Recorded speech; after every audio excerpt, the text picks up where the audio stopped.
Hello, everyone, and welcome to episode number 63 of A Yank on the Footy. I'm Craig Wessels from Sandusky, Ohio, and I'm glad that you're listening. In this episode, I sit down to talk with longtime Lions supporter and Sydney resident Tim O'Hare.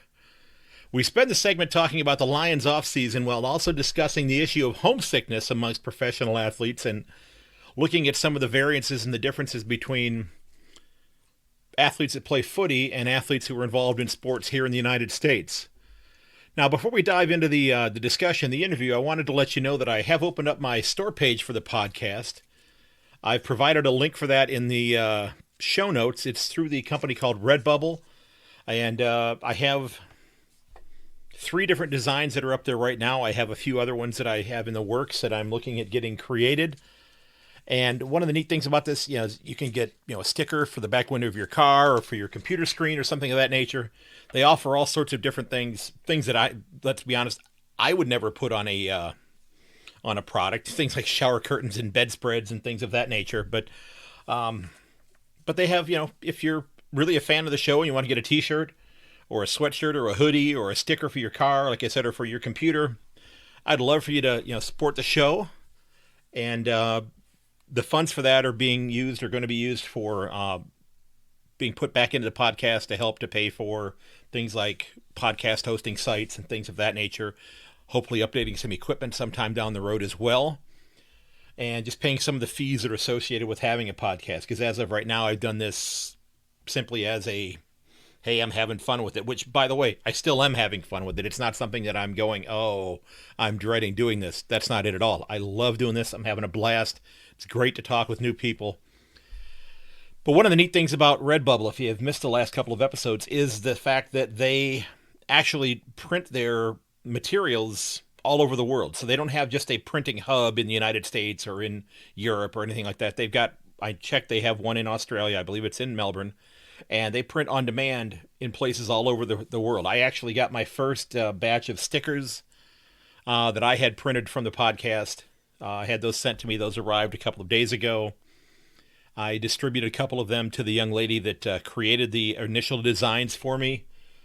She's going to go back and make a revision on the one that was dropped by Redbubble because the logo where I had my Twitter handle looked still a little too much like the AFL logo on the Sharon. So she's going to back the yellow and red oval off of there, and it'll have just the name of the Twitter account on there. So hopefully that will work. But it's something that I've been working at trying to get done, and like I said, I'm hoping that some people will support. I'm not demanding it or anything of that nature. I'm hoping you'll check it out, and maybe you'll be interested in it. Maybe you won't. That's okay. I know there are a lot of podcasts out there that seek donations and that sort of thing, and provide extra content through other avenues and such. I'm not at that point where I'm ready to do that. I mean, I don't want this to sound as though I'm begging for money or anything of that nature, because I'm not. But like I said, I'm hoping to help get, defray some of the cost of doing this hobby. And if this is something that you enjoy, this would be a way to help out with that, but then it would also be a way to help promote the podcast as well, if it's something that you like, because you'd have that sticker on there and somebody might ask you about it. Okay.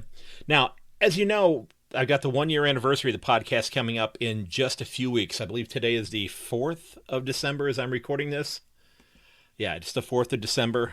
We had an interesting day here. I teach school. I actually got a phone call this morning at 5:30 that school was canceled because we didn't have enough healthy bus drivers to transport the students to school. So no school for me today, so I figured this would be a good time to get this episode taken care of. But as I was saying, the 29th is the first anniversary of the podcast, and my goal this year, as this started to move along, and I actually saw that people were going to check it out and were going to listen, my goal was that I was hoping to get to 10,000 downloads on the podcast by the 29th, which is in 25 days. And I'm at a point right now where I'm about 450 downloads of the podcast short of that. So hopefully the next few episodes that come out, people will give it a listen. I just got a little bit of information from Spotify, and I have a few listeners that are on Spotify. But they track, if you've got a Spotify account, they track like the top songs that you listen to during the course of the year, your favorite artists, that sort of thing. But then they also do something for podcasters where they track how many minutes of the podcast you produced, how many different countries people listened to the podcast on their platform. Now on Spotify, and I've got a link to this on my Twitter account as well as on Facebook as well, so you can find it there. But on Spotify, I had people from 6 different countries listen. Now, in reality, I believe I have listeners from about 27 different countries around the world who have tuned into the podcast. Some of them have only been a single episode. You know, they might have seen the word footy and they were expecting me to be talking about UEFA or FIFA or something of that nature. And they said, well, this isn't for me.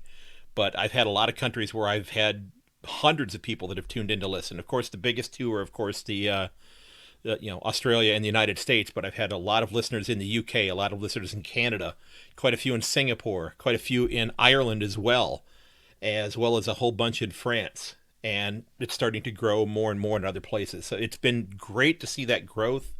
You know, if you're liking the podcast, you know, I hope you'll actually, you know, post a link on your social media accounts. You know, let people know that you enjoy it. Maybe they'll check it out as well. You know, if you've got a friend who's a footy fan, have them give it a listen. Say, hey, really enjoy what this guy's doing here. He looks at things from a slightly different angle than what we're maybe accustomed to seeing. It might help grow the podcast a little bit, and I would truly appreciate it if you would do that sort of thing. That would be fantastic. Now, back to the thing with Spotify, and I really hadn't done the math on this, but it told me that over the 62 episodes that had come out to this point, I had basically published 44 hours of content, which is almost 2 full days of me doing a podcast during the last 11 plus months, almost 12 months. Now, that doesn't seem like a lot, but to me it was, I was really stunned because I hadn't really done the math in my head as to figuring out this is how much time I've spent doing this. But it's been an absolute pleasure doing this. You know, I'm looking forward to going into year number 2. I've been working on some new intro music. I'm not sure how well it's going to turn out, but I'm looking at updating the music that I have at the start and at the close of an episode, and we'll see what happens with that. Okay, I don't know where that's going to go. But like I said, if you would share a link to the podcast, you know, maybe even back to episode number 1, which is the one, you know, the beginning of the journey where I kind of describe how I fell in love with the game. Or maybe one of the more recent episodes. Maybe, we had a guest on that talked about your favorite club's trade period. Share that with your friends who have similar, support for the club. They might appreciate hearing it. Now, last week, it was an interesting week. It was the first time in almost 2 years that I had both of my children at home at the same time. You know, I have one child in college and one who's an officer in the military. They were both home at the same time, which was fantastic. I loved having them here. Both of them are gone. My son's back at work with the military. My daughter is actually driving home right now as we speak. I talked to her a little while ago on the phone, and she said, "Dad, I'm busy listening to a podcast." By the way, it was not mine. It's about Grey's Anatomy. So I don't think she's actually ever listened to my podcast, quite frankly. But during the week, I was battling bronchitis, and I did antibiotics for a week, and I'm better. I got that all out of my system. I did a COVID test last Friday. That turned out to be negative. I didn't think that I had it, but since I had been around people who had tested positive, and we had a lot of people that had not been at my workplace due to contact tracing and that sort of thing. I just wanted to make sure. So if you've not had a COVID test, the stick in the nose is not a lot of fun. I think I can still feel the bump on the back of my neck where the lady put the stick in there, but I'm glad to know that everything is okay, and I'm sure I'll end up getting tested again as we go forward.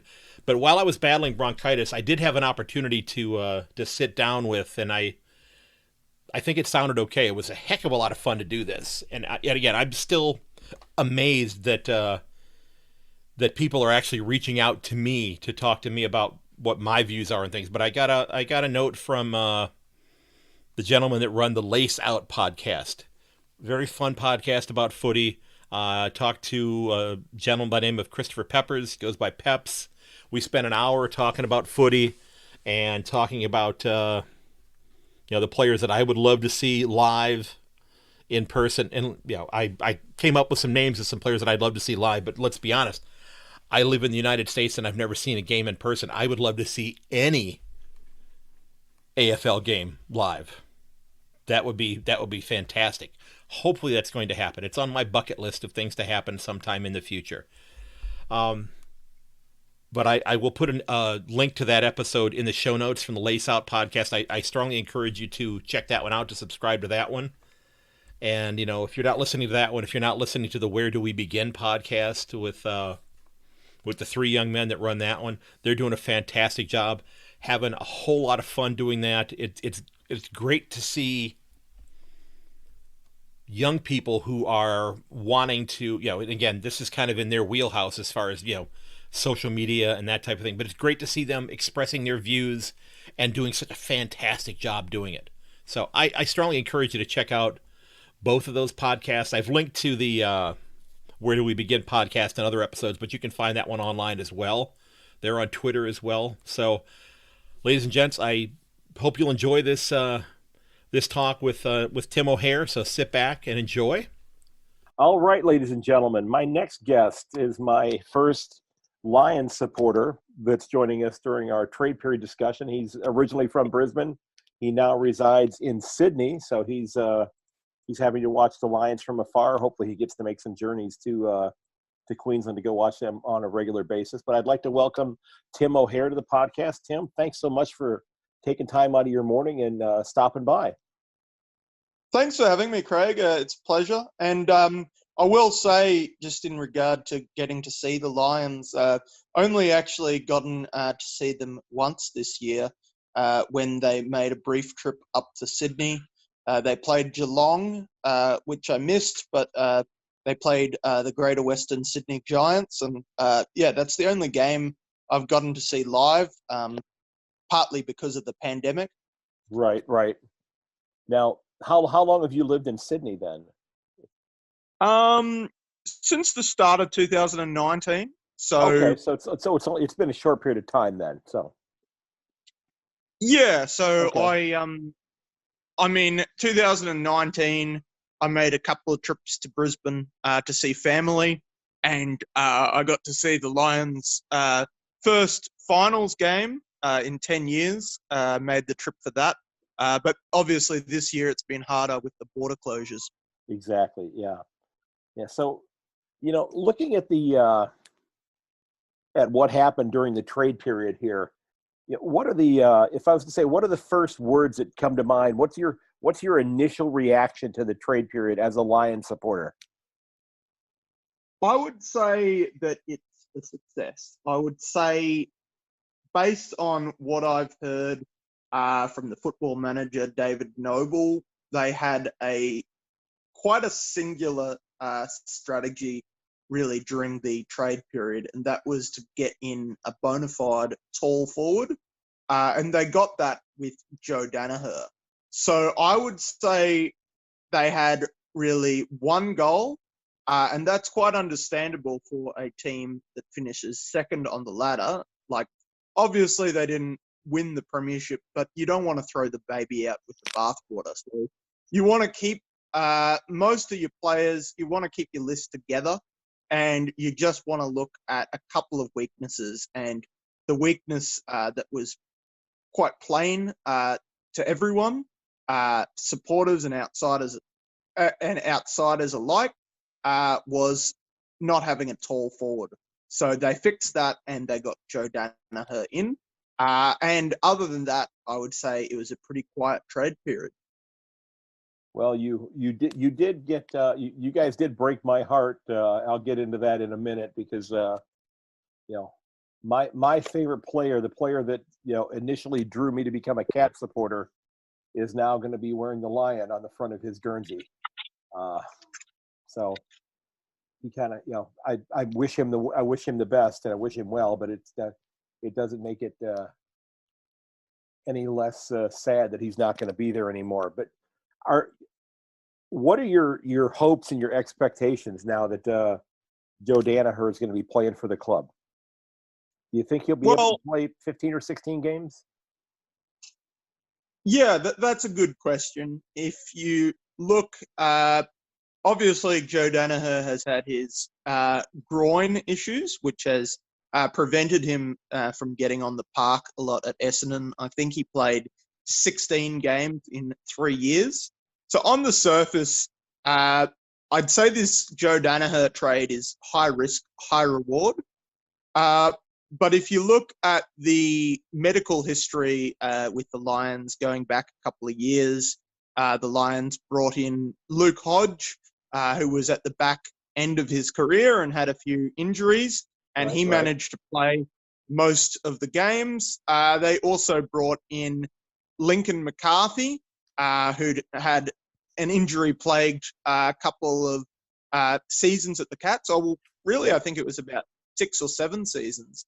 And Lincoln McCarthy has barely missed a game. I think he's played all but 3 games. Then more recent, they had Marcus Adams. I suppose the jury's still out on that, but he has gotten on the park and he has impressed. And Calamar Chi is another one who had some concerns at the Suns. And so the Lions, I would say, trying to take my Lions supporter hat off for a second, I would say that they have one of the best medical teams in the country. And I think they have a proven record, really, with getting players on the park. The big test will be Joe Danaher. And, of course, it will be noticed if they can't get Joe Danaher on the park. But, yeah, I think I back them. Similar to with Nakia Cockatoo, he's had his injury concerns as well. Yes, he has. Yeah, he's and I spoke with a Cat supporter about an hour ago, and he had a great line about Nakia Cockatoo. He basically said that during his time in Geelong, he had basically walked underneath a ladder with 6 black cats climbing up it. So it was, he just simply was somebody that had bad luck after bad luck after bad luck. He got close to being healthy and something else happened. I mean, this year he was pushing to get a game in the last 2 rounds of the season, and he broke his wrist. His hamstring issues, his calf issues that he'd had all, the issues with had been completely healthy during the season. Then he breaks his wrist right before he's going to possibly get called up to play in with the AFL squad with them. That's curious with Nakia Cockatoo because you mentioned him being your favourite player, and to be honest, I haven't seen a lot of him. But I'm excited. I'm keen to see what he has to offer. I think so. If I was to summarise your view, would you say he seems like a great athlete who's just had a run of bad luck? I would say exactly that. Yes, he's. I think if he is healthy and he gets out there on the ground, I think that the Lions are absolutely going to scare the heck out of people with Charlie Cameron's speed and with Nakia Cockatoo's combination of speed and power. He's an extraordinarily strong young man. And I just think those two guys streaking down the grounds together are going to put the fear in some defensive coaches throughout the different clubs in the comp. Well, that's good. I mean, by all accounts, Nakia Cockatoo seems to be a very damaging player. My only concern would actually be just that is he too similar to Charlie Cameron? What I want to know with Nakia Cockatoo is we've already got a pretty good small forward combination with Charlie Cameron, Lincoln McCarthy, and more recently, Kadean Coleman coming in. What I'd want to know is, can Nakia Cockatoo play other positions? Can he play wing? Can he play midfield? Could he play halfback? He can play midfield. He's about he's at least 15 kilos heavier than Charlie Cameron. Okay, that's good. Yeah, he's a big guy. He's 100. Yeah, they have him listed as 186 centimeters and 90 kilos. So, he's Okay. Charlie Cameron reminds me size-wise, and I think it's just the comparison is there because they were both in Adelaide. Size-wise, he reminds me an awful lot of Eddie Betts. Yeah, certainly. I think Charlie Cameron seems to be immovable, basically, as the small forward. He's just about the premier small forward in the competition. So I do think the Lions have a very good midfield, but I would be interested if Nakia Cockatoo could contribute to that midfield. A couple of potential red flags in the midfield I see with the Lions is Mitch Robinson, who's going to be 32 next year, playing on the wing. Whether it's time to move Mitch Robinson maybe to the forward line or somewhere where he doesn't have to run as much. And also the skipper, Dane Zorko, who's sort of been rotating between the midfield and the forward line. Obviously, similar age to Mitch Robinson. I think, as the years tick on, Dane Zorko is going to spend more and more time in the forward line, and we're going to need a midfield. So I'm excited if Nakia Cockatoo can be a full-time midfield. Oh, I think he can definitely do that. From what I have gathered, size-wise, he's very comparable to, and I'm not saying he's the same player at all, but I think he's very comparable size-wise to Paddy Dangerfield. Well, that's great, and I think that would probably have factored in with the Lions recruiters. I think a clear weakness that's been addressed with the Lions recruiters. We're kind of like the mosquito fleet in the midfield with guys like Lachie Neale and Dane Zorko. Lachie Neale and Dane Zorko are both about 5'9", I believe, and so really quite short compared to like a 6'1" Patrick Dangerfield, for instance. Right. Or a 6'4" Patrick Cripps. And it seems like games where the Lions have lost. So this year they lost to Geelong on both occasions they played them. Geelong had a much bigger midfield. And last year the Lions did very well, but they had a couple of disappointing games against Fremantle and against Carlton. And if you look at the midfields there, Nathan Fife and in Fremantle and Patrick Cripps at Carlton, those guys are 6'3", 6'4". Those guys are 90 kilos. Those guys absolutely pulverized the weak little Lions. So I think that's why they brought in Cam Ellis-Yeoman last year, and I hope Nakia Cockatoo can kind of address that balance. Yeah, he is very comparable in size to Ellis-Yeoman. He's actually, it looks like he's about 4 centimeters shorter and a few kilos lighter. But I think you'll be very happy with him if he's healthy. If he stays healthy, I think he's going to be a huge addition to the club. So can't wait. Yeah, I can't either. It's I can't wait for the footy to get started, and I'm actually looking forward to the AFLW as well. Now, looking at the moves that your club made, you've got you picked up Danaher, you got Cockatoo, you sent out Stefan Martin and got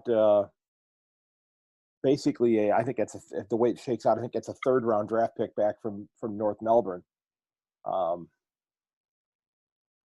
Not really any other players that came in, but there was a lot of pick swaps that got moved around where you added yourself a future 1st round pick by trading a couple of 1st round picks this year and a 2nd round pick in the future. You brought in some other ones there to help move up as you go along here. You guys, your top pick in this draft is pick 25, and then you've got 2, 4, 6 picks after pick 53. I'm gonna assume you probably don't think they're making all of those picks.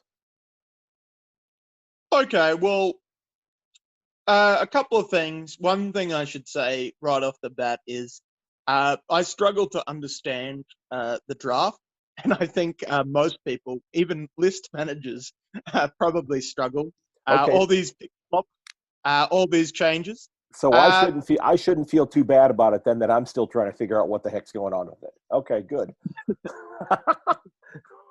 The other thing, though, is, and this has been widely reported, is this is a very compromised draft.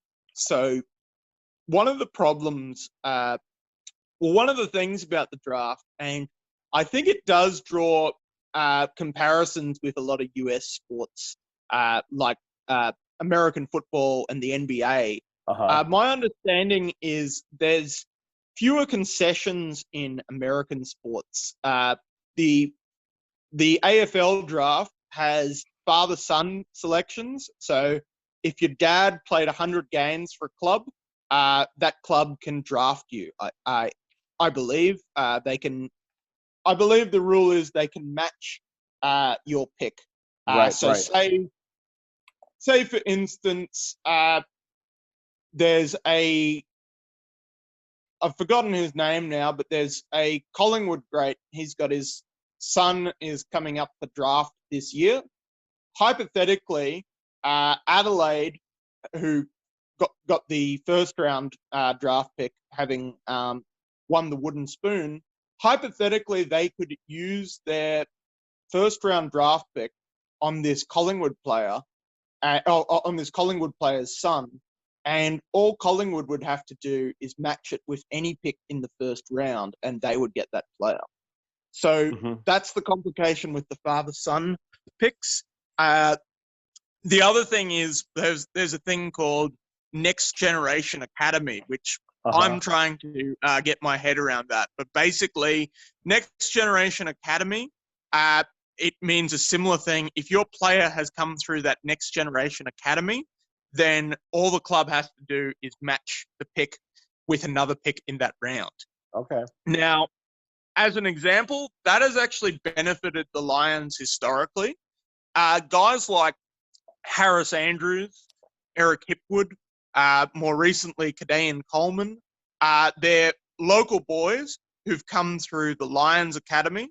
And part of the reason they've got that Lions Academy is AFL isn't that big in Queensland, so they need these academies, similar to how they've got a Swans Academy here in Sydney. They need those academies in order to foster that local talent.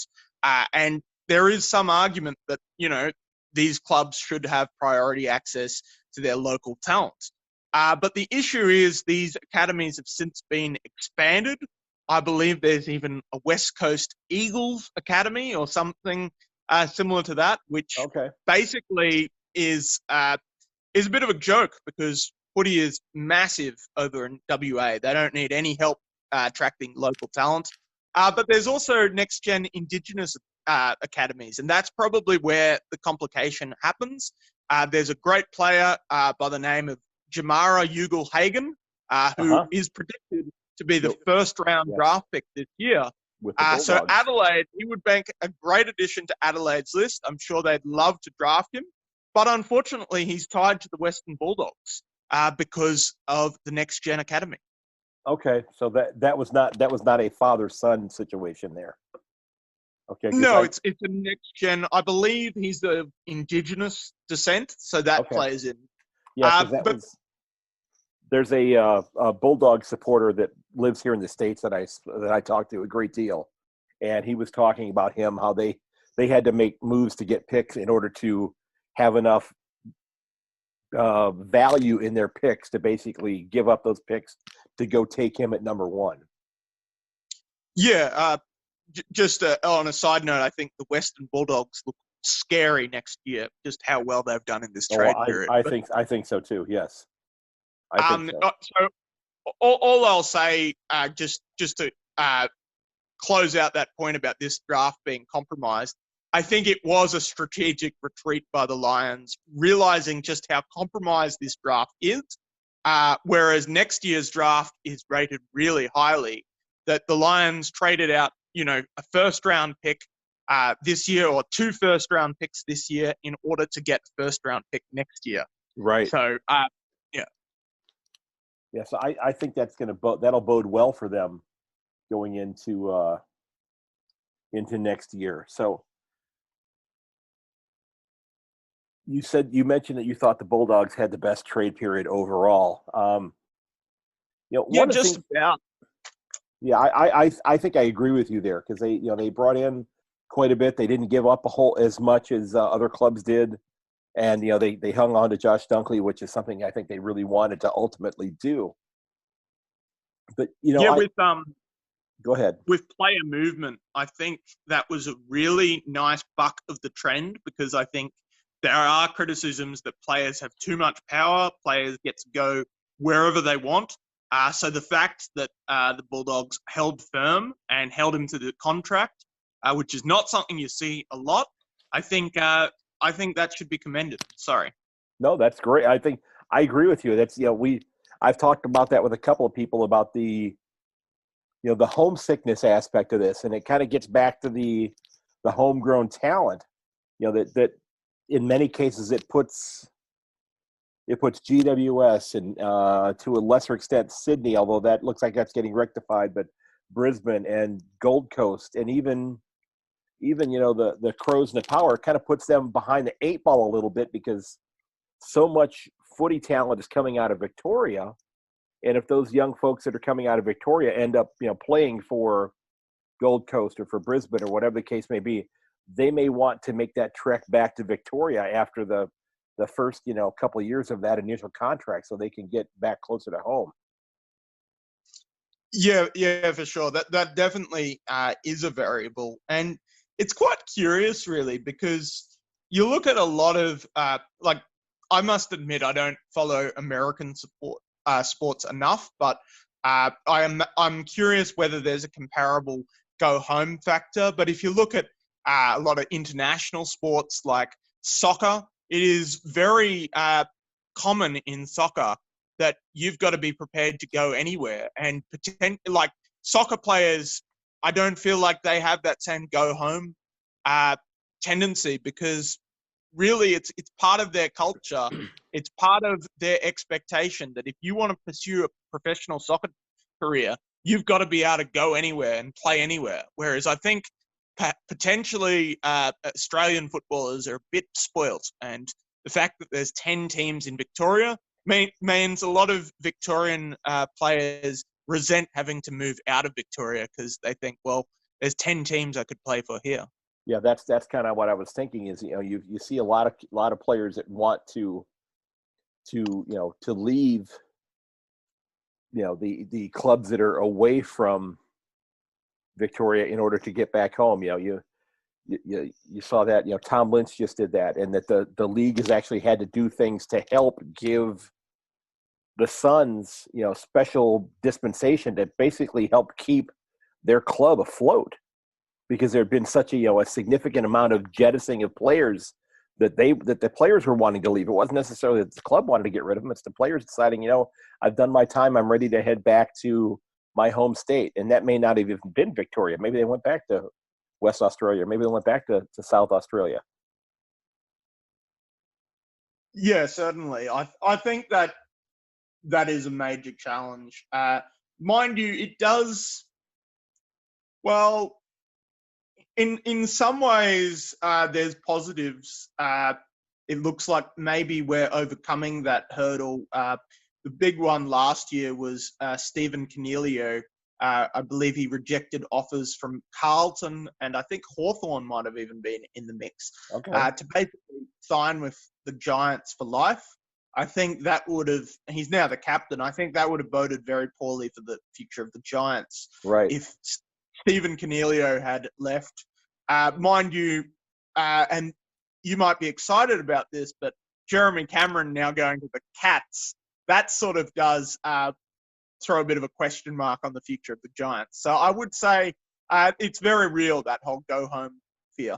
Yeah, it is. And the thing that I've thought about with regarding this is that the players are so much younger, because you have guys who are getting drafted at age of 18 and 19 who are, leaving home and, in some cases moving to the other side of the country or moving out of state. And there is going to be homesickness there. whether it's footy related or if it's simply family related. That's interesting because my understanding with US sports is typically that there's a strong college football tradition, for instance, a college basketball tradition. So it's the common pathway is you get, like, if you're a good player, you'll get a scholarship. Then you'll study for 3-4 years. And then after you finish your degree, you'll then start playing professionally. Is that how it works? Or? In theory, yes, but in a lot of situations, the better players who might become first-round draft picks in the NBA, in the NFL, even in Major League Baseball, because college baseball is huge. So is college hockey. If there's somebody who's going to be have the opportunity of being a first-round draft pick, they may give up their last season or two of college and then go pro at that point in time. So they might be turning pro at the age of 20 or 21 as opposed to 22 or 23. Okay. And I mean, I can respect that because, men develop at different rates, and there are certainly players who age, 20 have the body of a 28-year-old and are ready to play. I suppose that's probably, we had the parallel to that actually a few years ago. I think you could actually get drafted in the AFL at 16, 17. So you had guys dropping out of school to go get drafted. So I think the AFL have made strides to rectify that. And now with age of 18, 19 for most draftees, it sort of, it means that they get that basic school education normally. But yeah, I would say that college sports is nowhere near as big a thing in Australia. I think I can only think of one player. He's a former player, Ben Hudson. He went to my alma mater, University of Queensland, and he was playing Aussie rules there, and then as a physiotherapy student, and then he wound up getting drafted. He played for a range of clubs, but I don't know if he actually got drafted by the Lions originally, but he did. He is now the assistant coach at the Lions, but he had basically, he was a mature age convert to the AFL, very much the exception to the rule. Generally, you're right, generally they're 18, 19, and college sports here are really just amateur, and they don't often lead to a pathway into professional sport. Okay, well that's I thought that might be the case, but I had not seen anything definitive about that. Now, are you at this point in time going into the draft, and are you satisfied with where the list is for the Lions at this point in time? Yeah, well, as I said, having come second and in the home and away season, you've got to be doing a lot right to get there. So I do think there's a lot of positives with the Lions. I think I'm also very cautious about making too many major list changes like, say, Collingwood has done, because I think even if you might get better players in on paper, though Collingwood haven't, I think there is a huge part of keeping players together as much as possible and keeping like this core social group together, which I would say is probably even more important at the Lions. With so many players not coming from Queensland, it's important to sort of draft players together and keep them together, and keep them together wherever possible, so that you've got this really good group of guys that enjoy playing together and have that chemistry. Now, sorry. No, go ahead. On that, actually, probably the most heartbreaking part of the Lions trade period for me was the decision to trade Alex Witherden to West Coast. Alex Witherden, promising young defender. He came third in the Rising Star Award in 2018. My understanding is he's well liked by the group. He lives with another, up until recently, he lived with another young Lion, Cameron Rayner, Okay. Alex Witherden, very popular amongst the group. This year, he fell out of favour and got dropped after, playing a lot of games in his first couple of years in the AFL.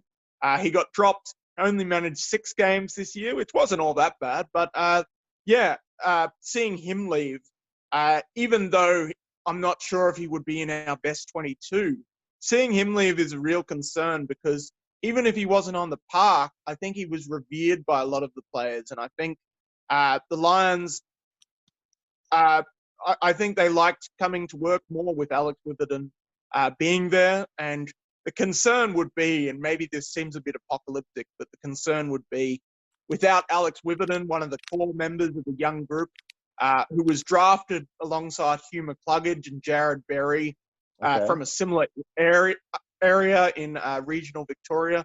The concern would be, do those guys consider their future at the Lions? Does Cameron Rayner consider? I mean, maybe it's not going to happen this year, but maybe in a couple of years' time, when they're coming to their new contract, they're no longer so willing to sign because they've lost their great mate, Alex Witherden.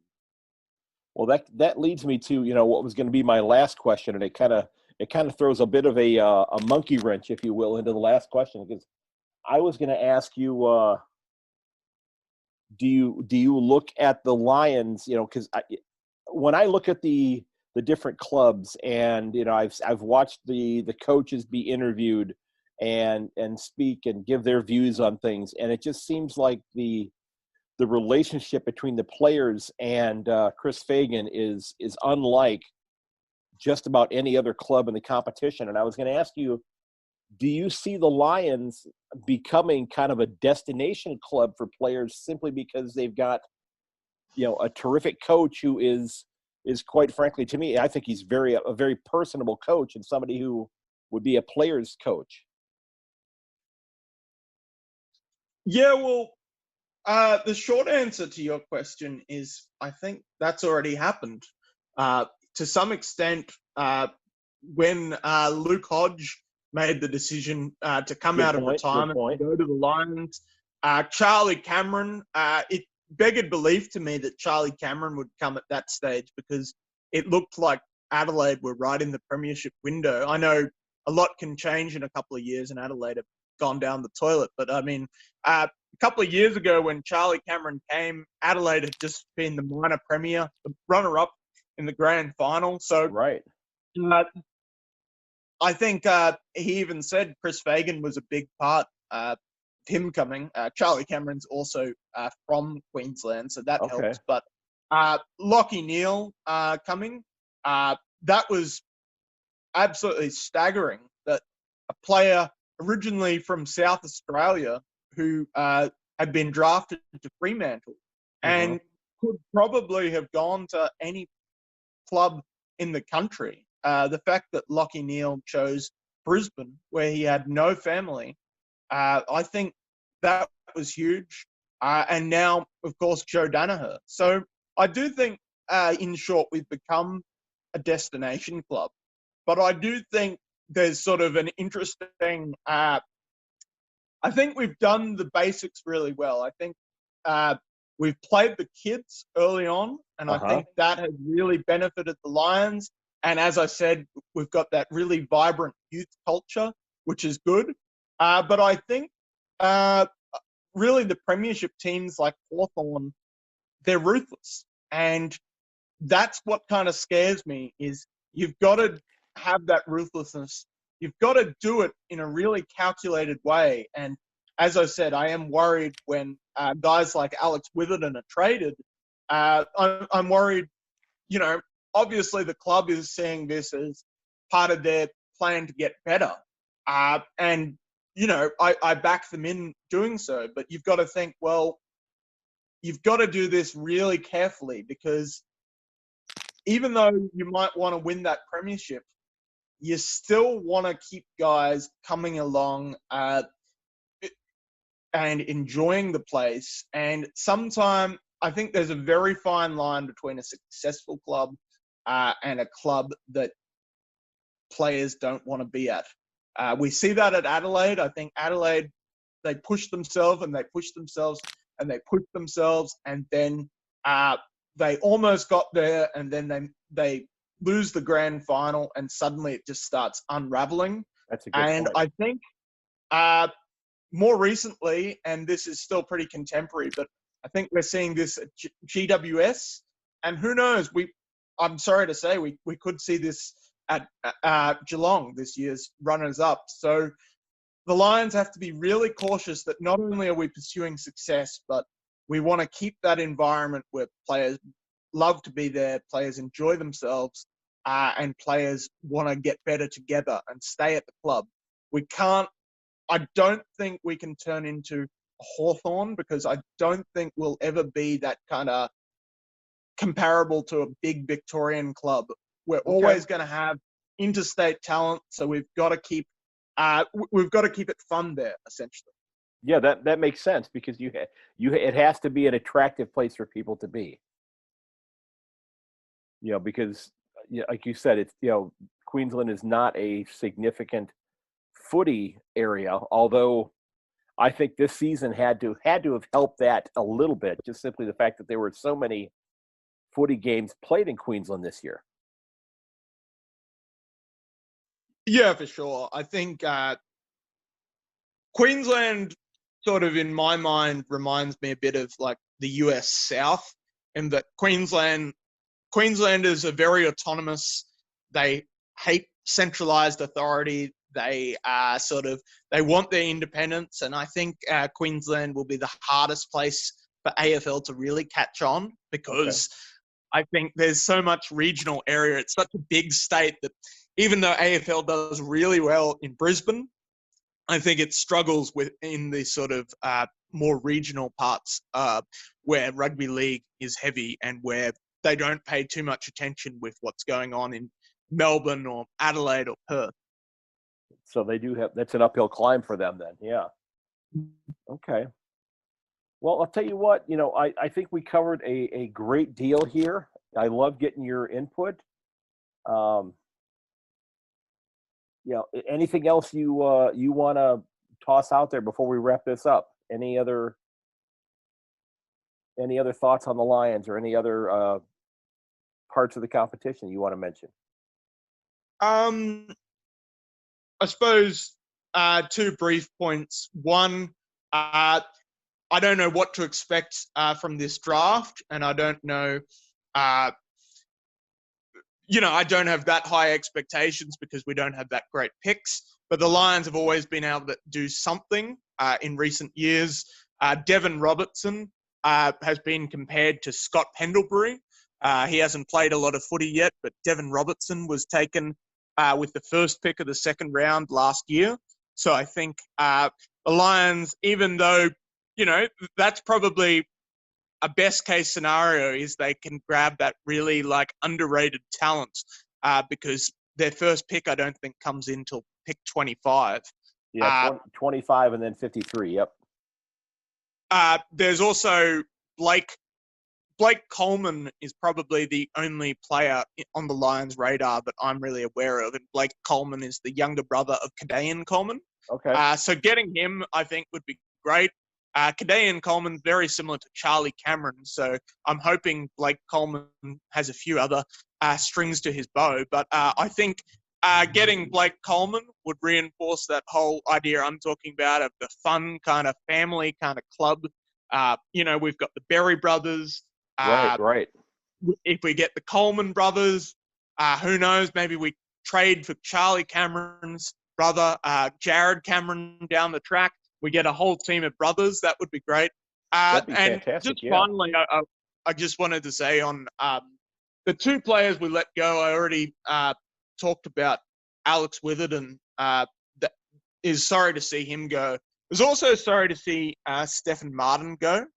I think Stephen Martin has been the Lions' ruck for a number of years now. And right. Oscar McInerney had a great season, but whether Oscar McInerney is ready to be the number one ruck all the time. He stepped in very well for Stefan Martin this year. I suppose that's a concern. But I can understand, though, on Stefan's perspective, when you get to 34, you're just on one-year contracts. And if out of nowhere a club offers you a 2-year deal, which the Western Bulldogs do, you take it for your security. And I do actually think, even though Stefan Martin, he played every game he could, he missed a lot through injury, but he never got dropped this year. But I do think potentially if he had stayed at the Lions, he may have got dropped from the senior side. The reason being is they've added Joe Danaher to the side, and then they've got Hipwood, McStay, and Oscar McInerney, 3 talls. You can't really play any more than 3. So the likely, I think, solution would have been moving Oscar McInerney to the ruck. And Joe Danaher actually can play, he can back up ruck. He's not a specialist ruck, but he can back up in that role. So I think the idea for the ruck combination that the Lions have would be Oscar McInerney number 1, Joe Danaher number 2.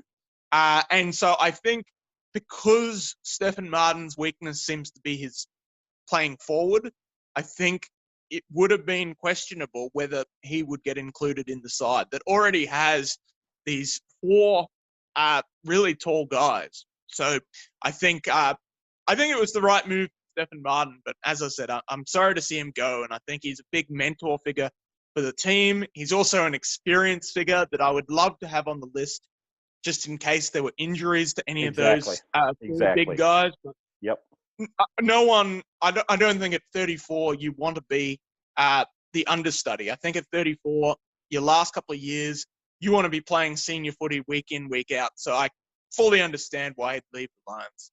Yeah, makes complete sense. Okay, well, thanks so very much for coming on. Ladies and gents, I want to thank Sydney resident and longtime Lions fan Tim O'Hare for joining me and talking some Lions footy today and looking at the trade period. And Tim, I appreciate you coming on, sir. This was a lot of fun. Thank you. You know, I really enjoyed getting your insight because, you know, I haven't talked to a lot of Lions supporters, and I really appreciate you taking the time out of your day to do that. No worries, Craig. It's a pleasure. Send me a link to the podcast. I'm really keen to check it out. I absolutely will. You bet. Thanks so very much. Thank you. You bet. Bye-bye. Ladies and gentlemen, don't forget that if you'd like to sign up on the mailing list so that you get each new episode delivered to you first, there's a link to a short form in the show notes. I believe I'm up to about 30 people who are on the mailing list and would love to send that episode out to you. I'm not bombarding you with all sorts of other email or that sort of thing. I've not sent, I think I might have sent out with one email that, hey, the store page is open, but I'm not bombarding that in every episode or that sort of thing either. I'm not hitting people up for money. I'm not, giving them my views on politics or anything of that nature. I'm simply saying, here's the new episode. Check it out. Thanks for listening. Okay. Now, like I said, if you'd like to sign up on that list, the link is in there. There's like 3 or 4 questions. Okay. Now, also, if you've got an idea for a show topic or someone that you think would be a great guest, and maybe it's you, please feel free to drop me a DM on Twitter or shoot me an email at ayankonthefooty@gmail.com. I'd love to hear from you. I mean, we are still several weeks away from the start of the AFLW season, which I don't know about you, but I'm extraordinarily excited about. Looking forward to seeing, the women's league get an entire season, get an opportunity to have a premiership and hopefully not get cut short. Okay. Remember that you can find all of the old episodes of the podcast at ayankonthefooty at podbean.com. You can find it on Apple Podcast. You can find it on Spotify, as I mentioned. It's on pretty much every podcast hosting site out there. Okay, if you've got it, if you're signed up on Google, you're signed up on Apple, or you're on Spotify, it will also migrate to a number of other places as well. Alrighty? You can also find every episode on my YouTube channel. Just search for my name, Craig Wessels. And now that you've listened, I would love it if you would give me a review on Apple Podcasts. Takes just a few minutes. Lets me know what I need to work on. I would love an email. Hey, if you've got an idea, if there's something that I could do better or something that I missed, I would love an email from you or a note on Twitter saying, hey, maybe take a look at this issue from this vantage point, or you missed on this, or you were spot on that. I'd love to hear from you, okay? But, if you want to give me a review, if I've earned that 5-star review, I'd love to get one on Apple. Okay, like I said, it takes just a few minutes. Tell me what I'm doing well. Lets other people know about the podcast. Lets them know, hey, this one's not so bad. Maybe I'll check it out as well. And don't forget that you can also reach me, like I said before, at ayankonthefooty@gmail.com, as well as on Twitter at yank_on. And I'm also on Facebook and Instagram at ayankonthefooty. And as I'd mentioned, you can find the podcast on YouTube by searching out my name, Craig Wessels. All 62 episodes, and this one, number 63, will be there as well. I want to thank Joseph McDade for the use of 2 of his great pieces of music. Mr. McDade has created some fantastic music, and I'm using the pieces Elevation and Backplate. You can find his work at josephmcdade.com/music. You can also find him on Spotify. And Mr. McDade, thanks again for your hard work and your wonderful tunes. And again, if you haven't done so and you want to sign up for the mailing list, it's there in the show notes. You can go ahead and do that. All right. Ladies and gentlemen, I want to thank you for listening, because deep down we're fans of our teams, but deep down we're fans of a game that we all love, and that's the game of footy. And again, I thank you so very much for listening, and I ask you to share the podcast with your friends and family. And ladies and gentlemen, may your dribble kick never hit the post. I'll catch you later.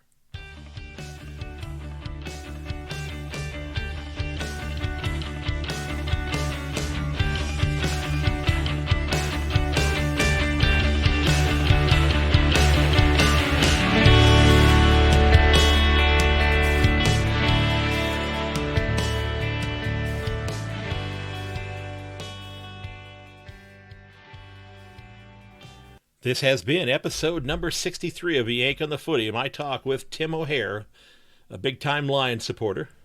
Don't forget that you can reach me at yank_on or at ayankonthefooty@gmail.com, and you can also find me on Instagram and on Facebook at A Yank on the Footy. And ladies and gentlemen, thank you for listening, and please share the podcast with your friends and family on your social media. And until next time, ladies and gentlemen, goodbye.